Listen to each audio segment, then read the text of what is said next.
También nos acompaña la doctora Viviana Parra Izquierdo, una gran amiga, una gran colega, es una médica internista, gastroenteróloga y reumatóloga, es Fellow Advanced Inflammatory Bowel Disease de la Universidad Leuven, Católica de Leuven en Bélgica. Mil gracias a Vivianita, que hoy día son las 12 de la noche allá. La academia para Viviana es algo muy importante y apreciamos muchísimo su disposición. Es directora clínica del Centro de Salud Digestiva y coordinadora del Centro de Excelencia en Enfermedad Inflamatoria Intestinal del Hospital Internacional de Colombia en Bucaramanga. Es investigadora senior de MinCiencias en Colombia, del Grupo de Inmunología Celular y Molecular de la Universidad del Bosque, un grupo A1 en Colombia. Tendremos a la doctora Viviana Parra, una conferencia maravillosa. Tenemos que saber muchas cosas sobre los niveles de anticuerpos, niveles de los medicamentos y anticuerpos contra los mismos. Y Viviana es experta internacional en el tema. Vivianita, muchas gracias por aceptar nuestra invitación y nuevamente muy agradecidos por tu trasnochada esta noche allá en Bélgica. Bienvenida, Vivianita, puedes comenzar tu conferencia. ¿Ahí me escuchan? Perfecto, Vivianita, perfecto. Bueno, listo. Entonces, muchísimas gracias por la invitación. Cuando el doctor Otero me invitó a hablar sobre niveles de medicamentos, específicamente en terapia biológica, pensé en este título, reactivo o proactivo, el verdadero impacto de los Therapeutic Drug Monitoring en la terapia biológica para enfermedad inflamatoria intestinal. Entonces, lo resumimos como TDM, que son los niveles de medicamentos. Entonces, quiero empezar con algo muy importante y es que la carga global de la enfermedad inflamatoria intestinal se estima en estudios recientes de que tenemos hasta 4,9 millones de personas con enfermedad inflamatoria intestinal. La prevalencia global está superando el 0,3% y en algunas partes es hasta del 1%. Y en Latinoamérica, y quiero hacer aquí la cuña, el doctor Juliado acaba de publicar un hermoso estudio que nos actualiza sobre la epidemiología global y vemos cómo Latinoamérica está incrementando su prevalencia y por eso es tan importante hablar de carga de la enfermedad y este tipo de herramientas de las que vamos a hablar hoy son muy importantes en cuanto a la optimización de tratamientos y sobre todo en países como los nuestros en disminución de costos. Entonces, como vemos en la pirámide terapéutica, tenemos los aminosalicilatos, los corticoides, la satioprina, el metrotexate. Y tenemos la terapia biológica, las pequeñas moléculas, y aunque los biológicos, por supuesto, cambiaron el panorama de la enfermedad inflamatoria intestinal y demostraron que eran eficaces, muchos estudios nos han mostrado que alrededor de un 10 a un 30% de los pacientes presentan falta de respuesta primaria y un 20 a un 50% desarrollan una pérdida secundaria de la respuesta durante la terapia biológica. Entonces es muy importante optimizar la terapia, ¿sí? Mejorar esa eficacia y el monitoreo terapéutico de fármacos, el TDM, nos ayuda para poder ajustar la dosis y evitar la pérdida de respuesta. Es muy importante que tengamos en cuenta que el concepto de TDM se basa en esa relación entre exposición y resultado clínico. Se han hecho muchos estudios prospectivos y aleatorizados para tratar de mirar los mejores niveles. El TDM se define como la medición en laboratorio de un parámetro con una interpretación médica que le damos según el desenlace clínico que nos influye en el manejo de este fármaco. Es importante tener en cuenta que tiene que ser individualizado y algo importante es que esto no es nuevo, ¿sí? Esto viene desde 1960 ya con medicamentos como la digoxina, la fenitoína, el litio, la teofilina, la ciclosporina, incluso también previamente se hablaba de las tiopurinas para evaluar sus niveles. Pero en este caso vamos a hablar de terapia biológica y vienen los dos conceptos importantes que son cómo realizamos la medición de TDM de manera reactiva, que se realiza es en respuesta a la actividad de la enfermedad para ajustar la terapia subsecuente, o de manera proactiva, que se hace de forma programada, preventiva, con el objetivo de poder optimizar la terapia, evitar reactivaciones futuras o en situaciones especiales. Esta gráfica me gustó mucho y se las quería mostrar porque aquí existe en el primer escenario lo que nos pasa en Colombia en la mayoría de los casos, y es que hacemos un escalonamiento empírico en el cual hacemos la infusión del medicamento, tenemos una recaída, escalonamos a ciegas y esperamos poder tener remisión. Y estos dos esquemas en la parte inferior son el reactivo, en el cual hago la infusión del medicamento y espero a que el paciente tenga una recaída para poder tomar una muestra y de acuerdo a esto realizar el ajuste y la interpretación que yo vea según los niveles de medicamento para poder tener idealmente la remisión. Por el contrario, la herramienta proactiva, independiente que el paciente esté en remisión, siempre realizo medición de niveles para, independiente que el paciente esté perfecto, realizar ajustes según la interpretación de estos niveles para continuar el paciente en remisión. Entonces, en esta diapositiva quiero mostrarles que los niveles subterapéuticos de biológicos son comunes, ¿sí? Realmente uno cree que lo está haciendo perfecto, pero miren que, por ejemplo, en este estudio de India, hasta el 80% de los pacientes tenían niveles subterapéuticos, ¿sí? Y el concepto en guías y en recomendaciones se ve desde las guías de la AGA en el 2017, en el cual los TDMs reactivos fueron recomendados cuando había respuesta clínica. Aquí les quise traer como el parrafito específico donde lo referían. Y el TDM proactivo no se recomendaba inicialmente por falta de evidencia. Es importante que sepamos que hay nuevos artículos, en este caso no es una guía, pero es un panel de expertos un poco más actualizado, 2021, en el cual ellos se reúnen y realizan unas recomendaciones guiados por las últimas evidencias que yo quiero que desglosemos más adelante, las más importantes, pero quiero mencionar, por ejemplo, que ellos refieren que la medición de TDMs reactivos debe realizarse en pacientes con confirmación de falla primaria anti-TNF, también con pérdida de la respuesta o falla secundaria al anti-TNF, que la medición reactiva se ha mostrado ser más costo efectiva que la empírica para poder realizar la optimización, y que idealmente cuando realicemos mediciones de TDM reactivos por pérdida secundaria de la respuesta infliximab, ¿sí? Idealmente no considerar aumentar la dosis, que a veces es uno de los errores que uno puede cometer cuando le llegan los resultados. Asimismo, también que cuando ejecutemos TDMs reactivos por pérdida de la secundaria de la respuesta, en el caso de la adalimumab, tratar de que este medicamento sea descontinuado y asimismo como en el infliximab, no tratar de llegar a niveles más altos. Estos son otras recomendaciones con respecto al manejo de los TDMs proactivos. Deben ser, según esta guía, idealmente posinducción en los pacientes específicamente en anti-TNF, ¿sí? Idealmente al menos una vez durante el mantenimiento en el paciente que tiene terapia anti-TNF.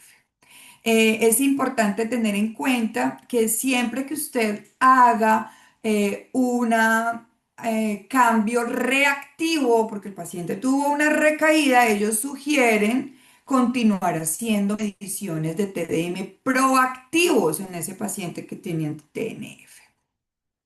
Es muy importante tener en cuenta también que ellos recomiendan que esta herramienta proactiva puede ser más importante en aquellos pacientes que tengan enfermedades mucho más severas, ¿sí? Los cuales, por supuesto, van a tener un clearance más mayor del medicamento. También comienzan a mostrarnos recomendaciones sobre cuando queramos hacer un desescalonamiento, reducción de la dosis o incluso vamos a mirar más adelante con suspensión de la dosis, cuando el paciente viene en una remisión profunda, aunque sabemos que eso lo vamos a comentar más adelante, que todavía no es que esté muy bien definido en quién podemos suspender medicamentos. Yo creo que todavía falta mucha evidencia en esto.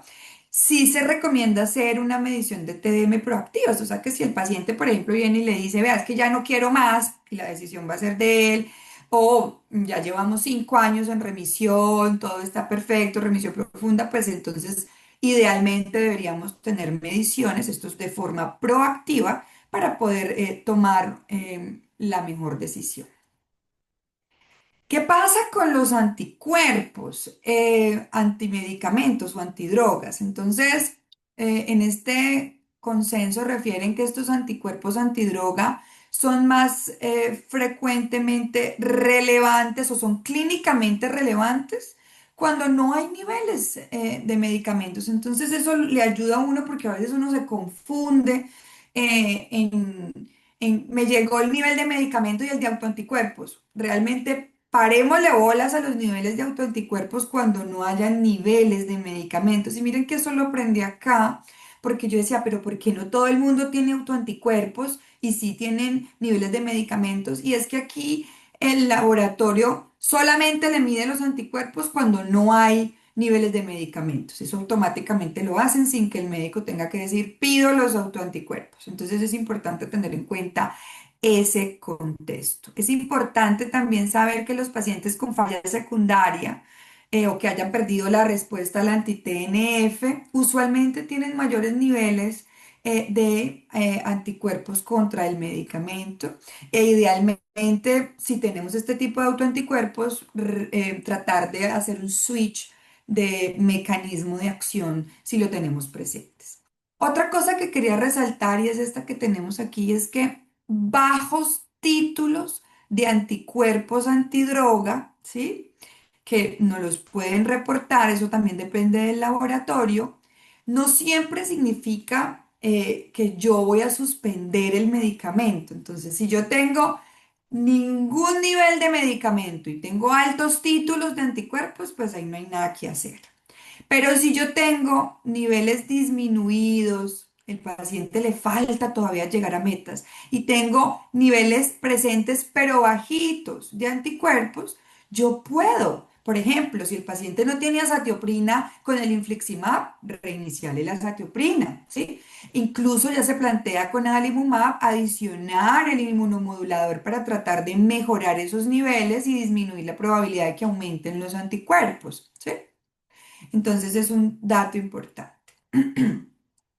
Bueno, quiero entonces hablar de los puntos claves del TDM reactivo para que quede bien importante como lo más relevante hasta el momento. Y es que TDM reactivos, idealmente en casos de no respuesta primaria o pérdida de respuesta secundaria. Hasta ahora los estudios más importantes son en anti-TNF, pero cada vez tenemos más en vedolizumab y en ustekinumab. Al realizar los TDM reactivos por pérdida secundaria de respuesta a infliximab o adalimumab, no se debe considerar suspender el tratamiento hasta alcanzar una concentración adecuada de fármaco. Eso es muy importante. Si se cambia un agente anti-TNF por otro de la misma clase debido a pérdida secundaria de la respuesta, que no es lo ideal, idealmente añadir un inmunomodulador para prevenir el desarrollo de anticuerpos. Entonces esto es importante porque en nuestro medio, que de pronto en Crohn todavía no tenemos el UPA, el vedolizumab de pronto no es el mejor perfil, o sea que solo tenemos anti-TNF. Y el paciente funcionó bien con infliximab, pero nos hizo una falla secundaria y vamos a cambiar a adalimumab. Sabemos que adalimumab se da en monoterapia. En este tipo de casos, cuando hacemos una estrategia de TDM reactivo, valdría la pena colocarle el inmunomodulador al adalimumab, a pesar de que es un medicamento que damos en monoterapia, teniendo en cuenta este contexto. ¿Cuáles son los puntos claves de TDM proactivo? Entonces, debe realizarse, idealmente, según los estudios, después de la inducción en pacientes tratados con anti-TNF y al menos una vez durante la terapia de mantenimiento. Luego yo les voy a decir mi concepto porque tenemos que tratar de vencer estas barreras. Yo digo que es como cuando no teníamos calprotectina y entonces decíamos es que es muy cara, es que no me la prueban. Así tenemos que comenzar a hacer con los niveles de medicamentos también. Es especialmente importante el TDM proactivo en pacientes con enfermedad grave y con mayor aclaramiento del biológico. También, como lo decía, en paciente en el cual ya hice previamente un TDM reactivo, ¿sí? En el paciente que planeo hacer desescalonamiento, ¿sí? Y es muy útil durante la inducción con anti-TNF, por ejemplo, en situaciones especiales, en algunos artículos y estudios que leí, en pacientes con PCRs persistentemente altas, con albúminas muy bajas que aumentan la eliminación del biológico y con índices de masa corporales elevados, ¿sí? Y también es importante tener en cuenta que los TDM no son iguales para todos los tipos de pacientes. Y les voy a mostrar al final también una tablita que uno no se la debe saber de memoria, uno la puede tener allí para, de acuerdo al tipo de paciente, saber qué niveles debo tener. No es como una fórmula de cocina para todo el mundo. Aquí hay como un adelanto, pero tengo una tabla mucho más completa al final que se ha hecho con el grupo de Leuven. Y es importante tener en cuenta aquí que los niveles de infliximab luego de la segunda o tercera dosis de inducción, ¿sí? Son distintos. Después de la segunda dosis, o sea, a la semana 2, antes de la semana 2, es 20 a 25 microgramos por mililitro y a la semana 6 15 a 20 microgramos por mililitro. Contrario con los de niveles de mantenimiento que deben ser entre 5 y 10. Esto es muy importante porque uno no debe tomar los medicamentos en cualquier momento y sin saber cuándo fue. Idealmente deben ser lo más pronto y seguido a la siguiente aplicación, ¿sí? O sea, antes de la siguiente aplicación es lo ideal. En el caso de adalimumab, recomiendan que a la semana 4 deben ser entre 8 y de la semana 8 12 y de mantenimiento entre 8 y 12. Vedolizumab en la semana 6 entre 33 y 37 y en el mantenimiento entre 15 y 20. Y ustekinumab a la semana 8 entre 3 y 7 y en el mantenimiento idealmente de 1 a 3. Entonces, vamos a comenzar a mirar. Quise traer principalmente los metaanálisis sobre cuál es la evidencia de eficacia y beneficio de los TDM. Entonces, es importante tener en cuenta que esto es un tema de intenso debate, ¿sí? Hasta ahora, pues estamos logrando una gran cantidad de evidencia que nos puede recomendar el monitoreo terapéutico en la práctica clínica. Ya voy a mostrar como unos 3 metaanálisis. Y quiero que sepan que la recomendación de la AGA, ¿sí? Incluía los TDMs reactivos y quiero mostrarles cómo con este metaanálisis de Ricciuto en el 2018 refirieron que había evidencia existente, aunque limitaba y no respaldaba la asociación entre ninguna estrategia TDM y mayores tasas de remisión clínica, pero sí apoyaba el beneficio en la reducción de costos, particularmente en el TDM reactivo, y sugiere un posible beneficio en la durabilidad del tratamiento con anti-TNF en el paciente con TDM proactivo, ¿sí?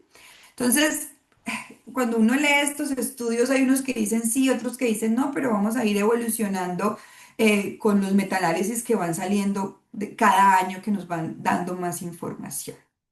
Ellos decían que esta evidencia aquí pues cambió un poco como esa estrategia tan contundente que decía la AGA en la guía anterior a este metaanálisis, pero también criticaban este metaanálisis porque le atribuían muchas deficiencias en los diseños de los estudios.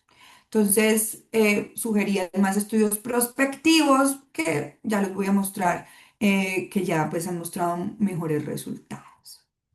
Este es otro metaanálisis que se publicó posteriormente, que es el de Nguyen, en el cual comparó los TDMs proactivos con el manejo convencional en pacientes adultos con enfermedad inflamatoria centrados en la terapia de mantenimiento. Entonces, ¿cuáles son los resultados claves de este metaanálisis que incluían 9 estudios? Entonces, no hubo diferencias, como vemos en la gráfica, significativas en el riesgo de perder la remisión clínica entre pacientes con TDM proactivo, que era un 38%, versus manejo convencional, o sea, no hacer niveles, daba un 42%, con un RR de 0,96 y el intervalo de confianza que cruzaba el 1. Tampoco se observaron diferencias significativas al analizar por enfermedad. Entonces no habían diferencias entre crónico-colitis. Y factores como duración de la enfermedad, uso de inmunomoduladores, eh, no modificaban esta asociación. Esto fue importante en este metaanálisis. No hubo diferencias en el riesgo de desarrollar anticuerpos o eventos adversos graves. Y el TDM proactivo se asoció con mayor frecuencia de escalonamiento de dosis. Fue como lo único más relevante. Pasamos a este otro metaanálisis que me gustó mucho, que es el de SETI. Este ya es en el 2023. Es más reciente, incluyó más estudios, 26 estudios, que comparaban el TDM proactivo o reactivo con el estándar normal de cuidado. ¿Sí? Entonces, comparando con el estándar, el TDM proactivo se asoció con una reducción significativa del riesgo de falla terapéutica, de manera significativa. También se observaron tendencias favorables, pero no significativas, en cuanto a menor necesidad de cirugía, hospitalización y mayor remisión clínica y endoscópica.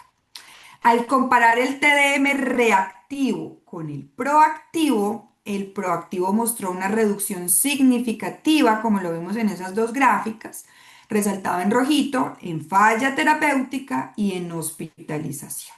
Entonces, en conclusión, con este metaanálisis más reciente, los beneficios del TDM incluyen reducción de costos, menor formación de anticuerpos, mayor durabilidad de la respuesta anti-TNF y menor riesgo de falla terapéutica. Y que el TDM proactivo es especialmente útil en pacientes que están tratados con biológicos que no tienen inmunosupresor asociado.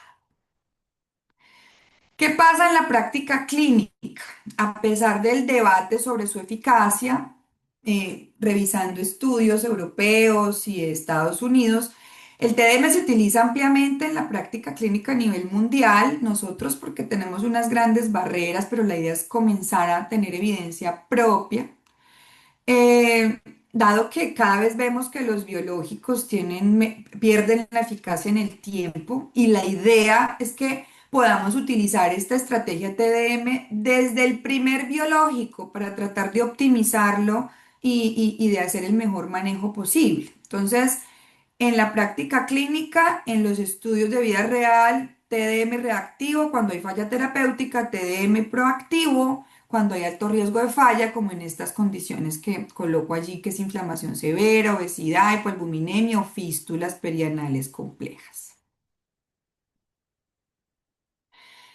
Viene otra pregunta.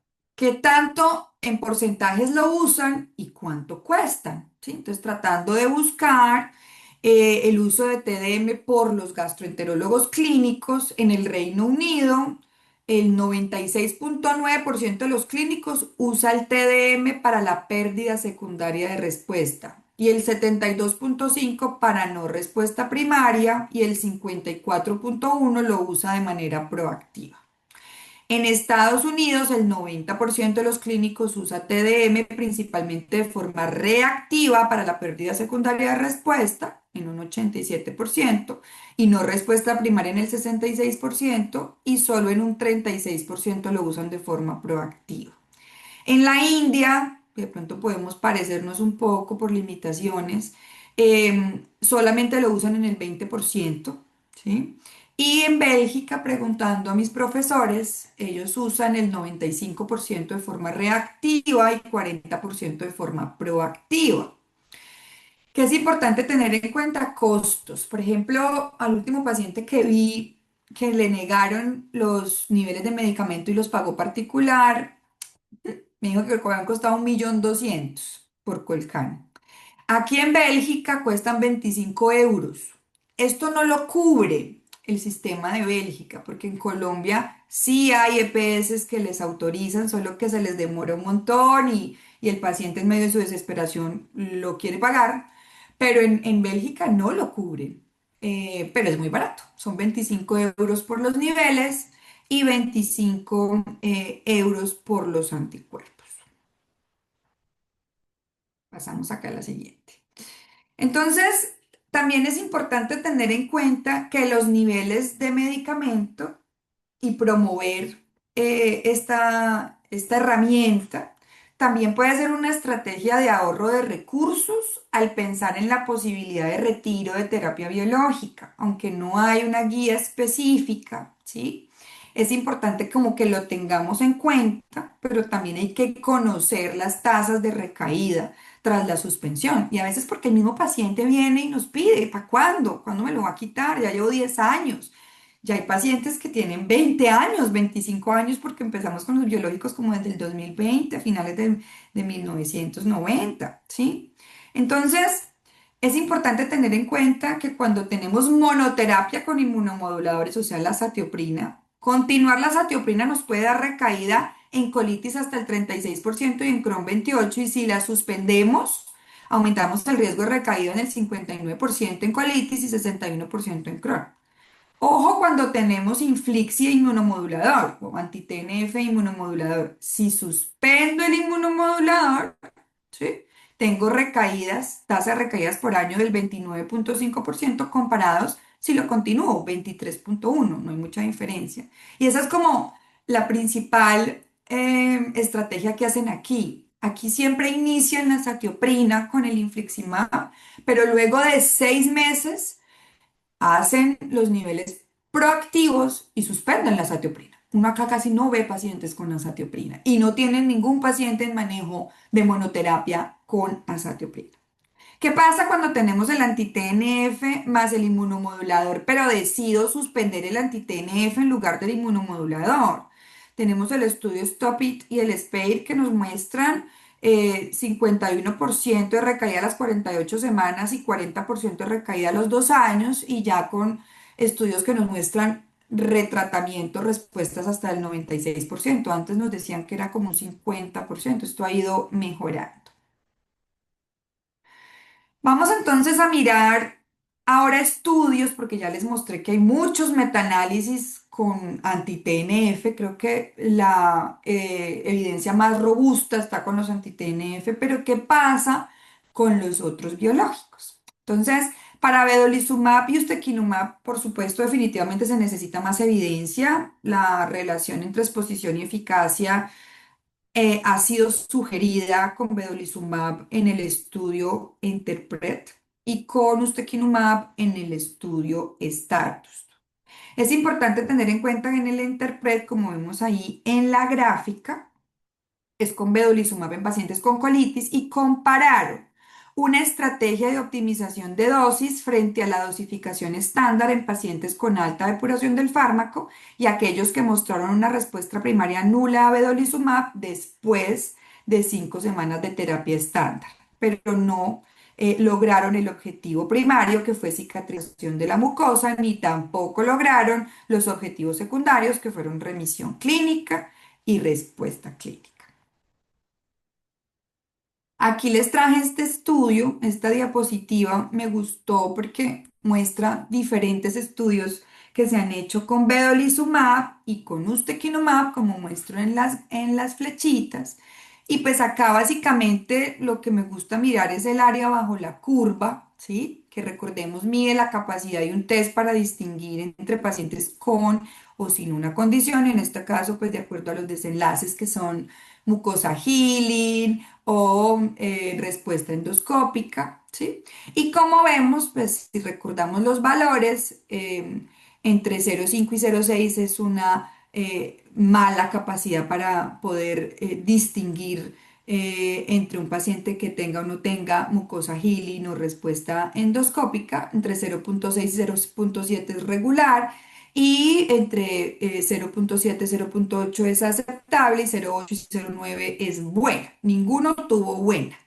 La mayoría tuvieron mala y algunos casos, como en el de vedolizumab, aquí podemos observar en algunos estudios, tuvimos un área bajo la curva de 0,7 para remisión endoscópica en un estudio y aquí también en otro en respuesta endoscópica para otro estudio con ustekinumab. Entonces creo que falta todavía mucha evidencia en el caso de estos dos biológicos, así como se la tomó los anti-TNF, que poco a poco comenzaron a mostrar evidencia mucho más contundente en cuanto al uso de los TDM en este tipo de biológicos.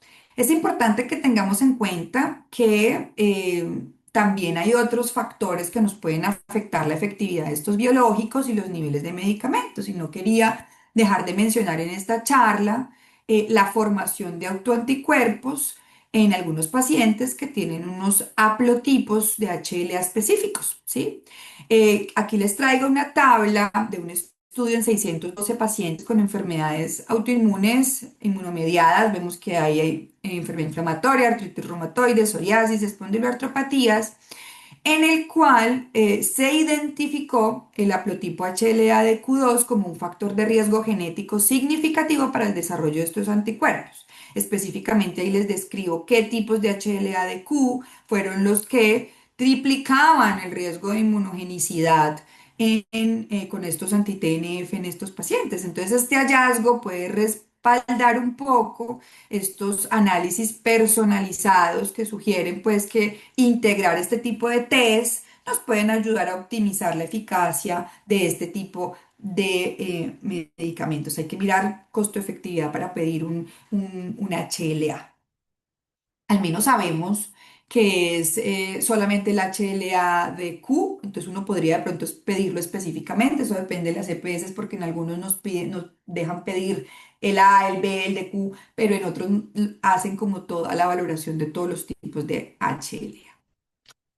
Entonces, ya pasando a la parte final de mi conferencia, yo quise traerles qué se hace acá en IBD Leuven y me siento muy orgullosa de estar aquí porque pienso y creo que con la evidencia que existe, que es uno de los grupos más fuertes en el mundo en enfermedad inflamatoria intestinal y estudiando sobre este tema, fueron uno de los pioneros junto con Rutgers antes de que muriera, porque él es de acá y en empezar a hacer los estudios experimentales sobre niveles de medicamentos y ellos fueron los que definieron cuáles eran los niveles, ¿sí? Que son los que estamos siguiendo actualmente, sobre todo en la parte de los anti-TNF.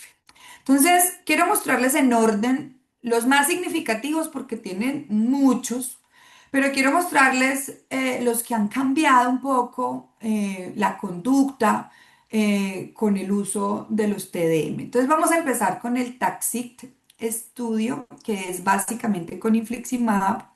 El TAXIT estudio fue un ensayo clínico aleatorizado con Crohn y con colitis y su objetivo fue evaluar si el ajuste de dosis basado en el nivel sérico mejoraba la remisión y si mantener el TDM es mejor que el ajuste clínico para sostener la remisión.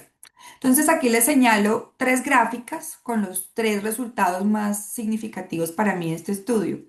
Y fue, en esa primera gráfica vemos que el 91% de los pacientes con niveles menores de 3 microgramos por mililitro lograron el rango objetivo tras escalar la dosis.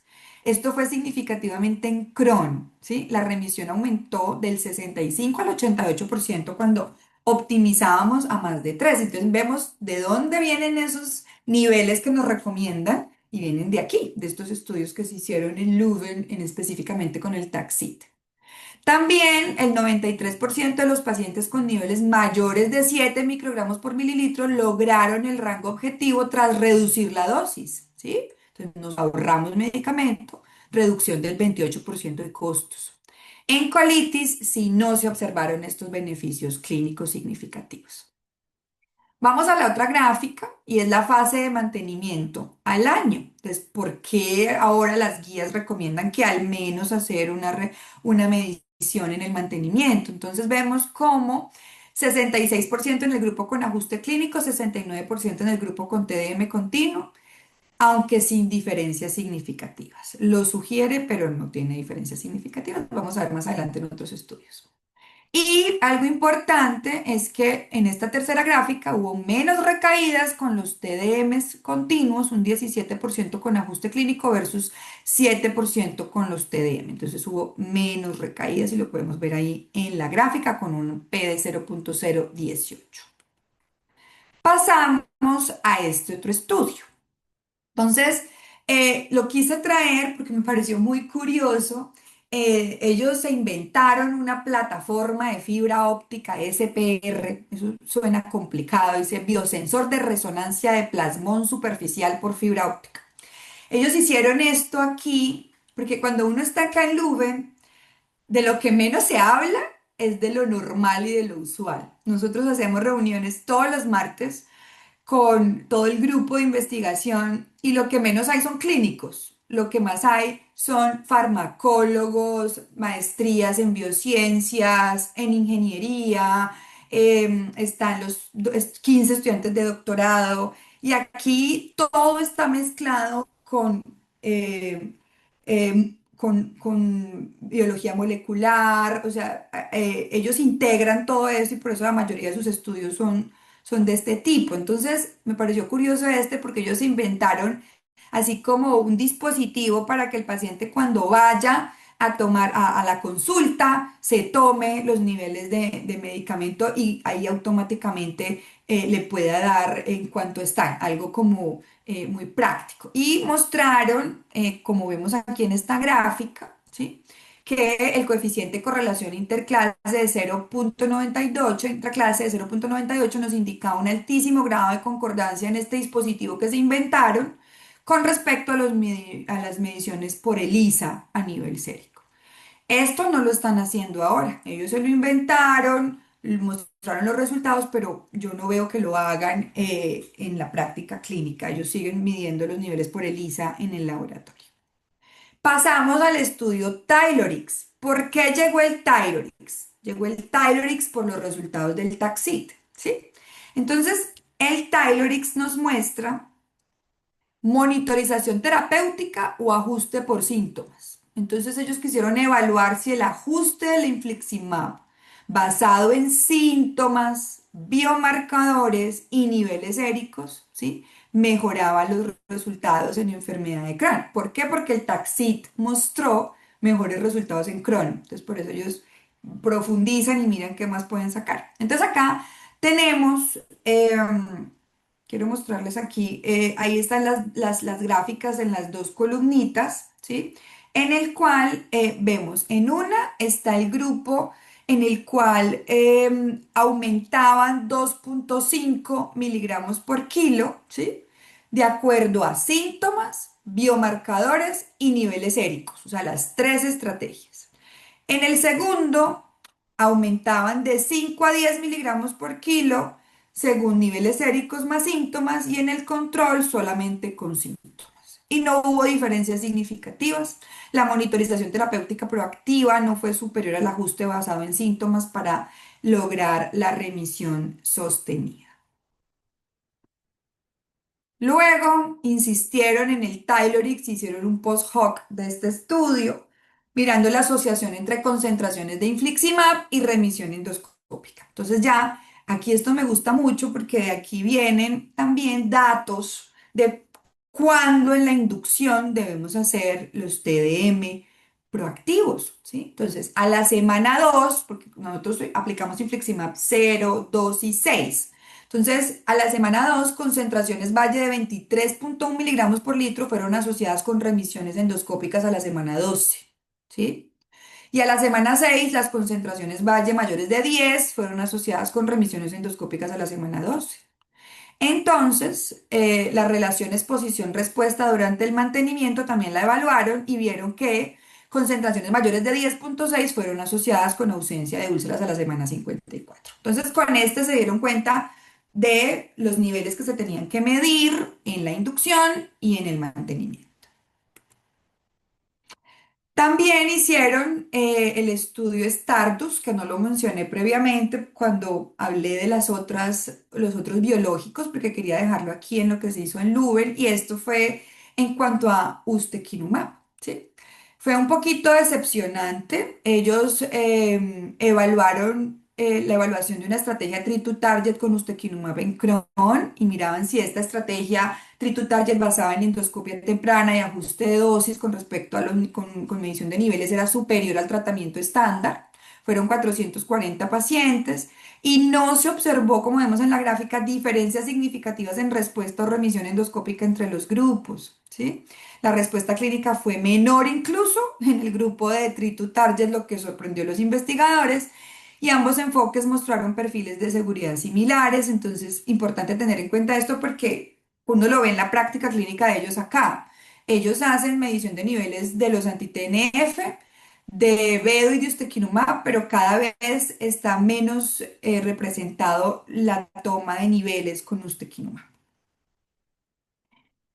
Quiero traerles este que es reciente y porque este explica el último estudio que están haciendo. Es un poquito difícil de entender porque esto lo hicieron eh, esto es como un modelo de simulación, ¿sí?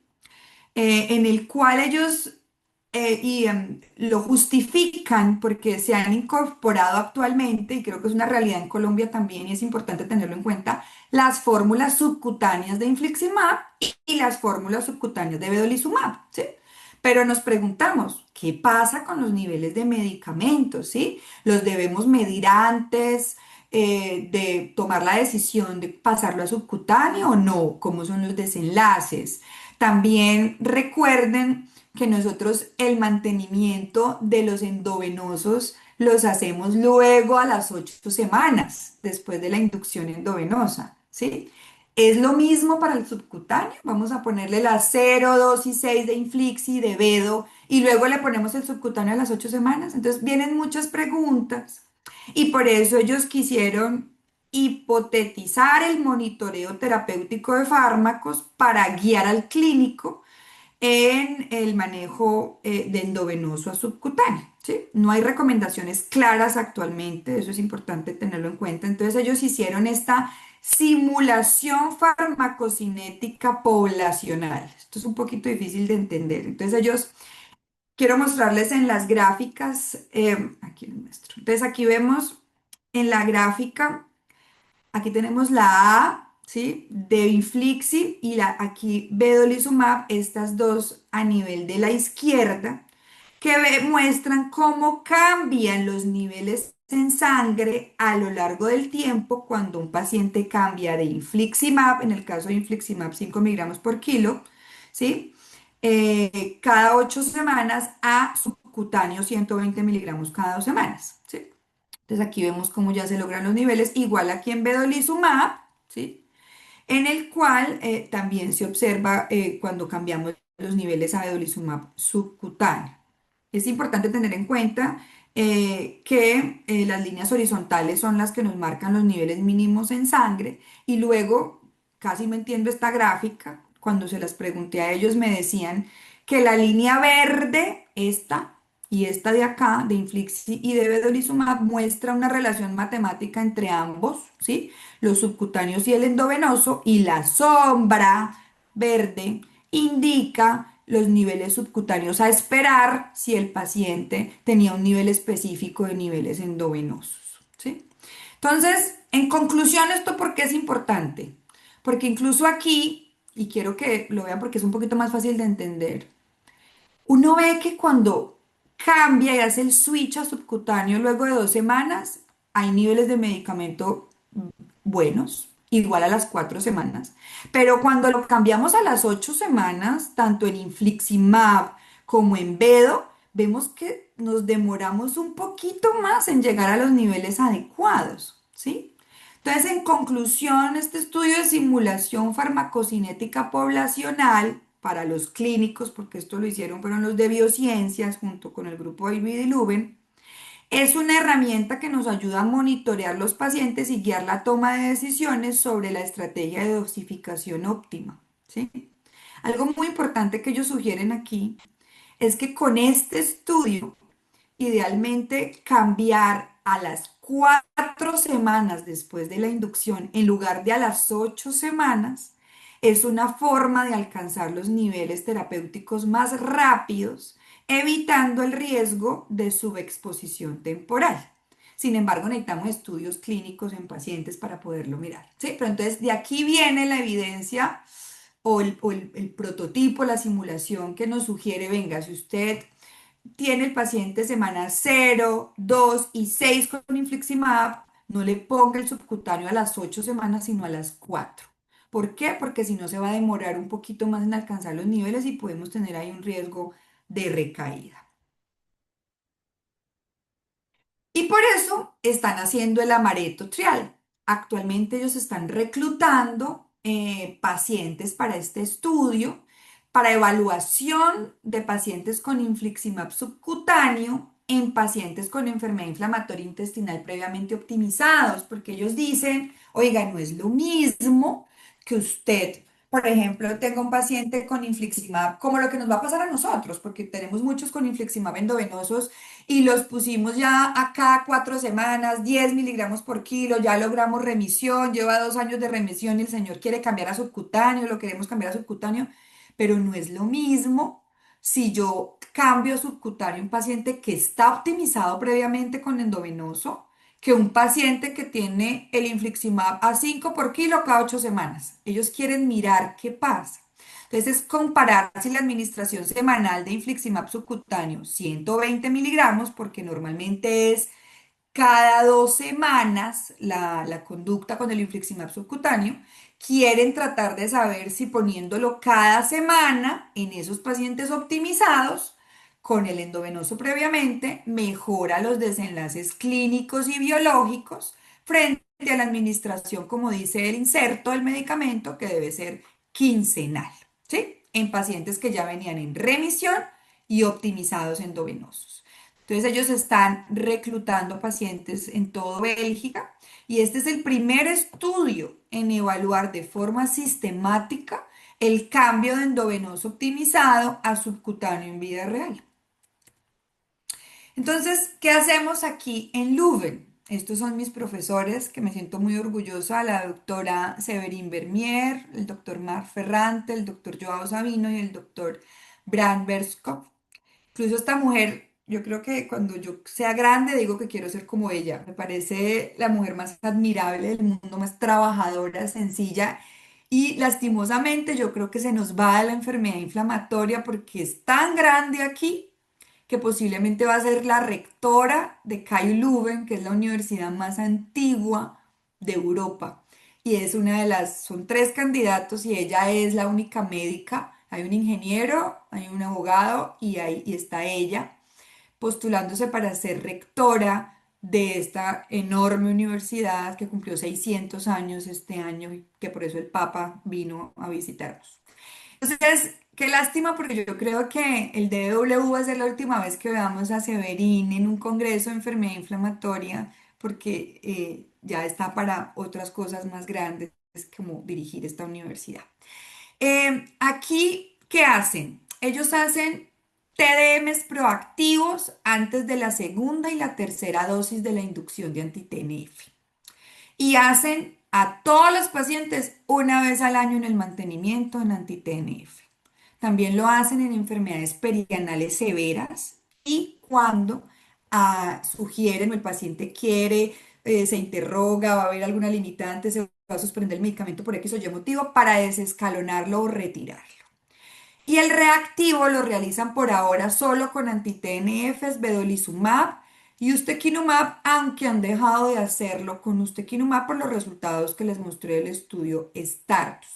Es importante que sepan que los niveles de risankizumab ya vienen en camino y es Leuven el primer centro que está dando las muestras para la industria, para hacer la muestra comercial de estos niveles de medicamentos de risankizumab que van a llegar a futuro. Entonces todavía no están comercialmente disponibles. Este estudio es del 2020, pero me encantó. Es un estudio de revisión que todos deberíamos leer y lo hizo Severin.